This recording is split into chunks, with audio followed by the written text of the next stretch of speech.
Hello ನಮಸ್ಕಾರ. ನಿನ್ನೆ ಭಾನುವಾರ ಸಂಜೆ 5:26ಕ್ಕೆ ಶ್ರೀಹರಿಕೋಟದ ಸಂಶೋಧನಾ ಕೇಂದ್ರದಿಂದ LV CMS-3 ಸಂವಹನ ಉಪಗ್ರಹವನ್ನು ಹೊತ್ತ LVM launch vehicle mark 3 rocket ಮುಖಾಂತರ ಕಕ್ಷೆಗೆ ಸೇರಿಸುವ ಒಂದು ಬಹುದೊಡ್ಡ ಸಾಧನೆ ಇಸ್ರೋ ಮಾಡಿದೆ. ಇದರ ಒಂದು ತೂಕ 4410 kg ಮತ್ತು ಇದರ ಉದ್ದ 43.5 ಮೀಟರ್ಗಳಷ್ಟು ಉದ್ದ ಹೊಂದಿರುವ ಈ ರಾಕೆಟ್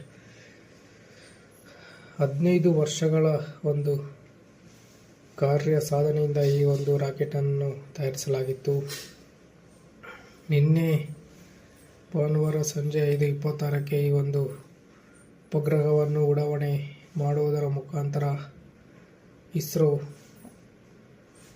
ಸ್ವದೇಶಿ ನಿರ್ಮಿತ ಒಂದು ಉಪಗ್ರಹವನ್ನು, ಅತಿ ಹೆಚ್ಚು ಭಾರದ ಉಪಗ್ರಹವನ್ನು ಕಕ್ಷೆಗೆ ಸೇರಿಸುವ ಮುಖಾಂತರ ಒಂದು ಬಹುದೊಡ್ಡ ಸಾಧನೆ ಮಾಡಿದೆ.